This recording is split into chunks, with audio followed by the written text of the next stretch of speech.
বিশ্বের অন্যতম গুরুত্বপূর্ণ তেলবাহী পথ হরমুজ প্রণালীতে ফের উত্তেজনা।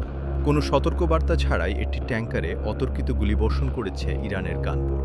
মধ্যপ্রাচ্যে কি তবে নতুন কোনো সংঘাতে শুরু হতে যাচ্ছে? সম্প্রতি ব্রিটিশ সমুদ্র বিষয়ক সংস্থা ইউকেএমটিও জানিয়েছে, ওমানের উত্তর পূর্বে হরমুজ প্রণালী দিয়ে যাওয়ার সময় একটি বাণিজ্যিক ট্যাঙ্কার হামলার শিকার হয়েছে। ইরানের বিপ্লবী গার্ড বা আইআরজিসির সাথে সম্পৃক্ত দুটি গানবোট থেকে এই গুলিবর্ষণ করা হয়। ট্যাঙ্কারের ক্যাপ্টেন জানিয়েছেন, গানবোটগুলো কোনো রেডিও মেসেজ বা হুঁশিয়ারি না দিয়েই সরাসরি গুলি চালাতে শুরু করে।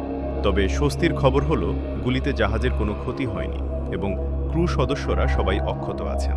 এই ঘটনা এমন এক সময়ে ঘটল যখন ইরান আবারও হরমুজ প্রণালী বন্ধ করে দেওয়ার হুমকি দিচ্ছে। বিশ্ববাজারে তেলের সরবরাহ সচল রাখার জন্য এই জলপথ অত্যন্ত গুরুত্বপূর্ণ। মার্কিন নৌ অবরোধের প্রতিবাদে ইরান এই পথে কড়াকড়ি আরোপ করার পর থেকেই পরিস্থিতি বেশ থমথমে হয়ে আছে। এই হামলা কি ভুলবশত নাকি বিশ্বশক্তিগুলোকে কি মনে হয়? কমেন্টে আপনার মতামত জানান। আর এমন আরও ব্রেকিং নিউজ পেতে বিডি নিউজ টুডে সাথেই থাকুন।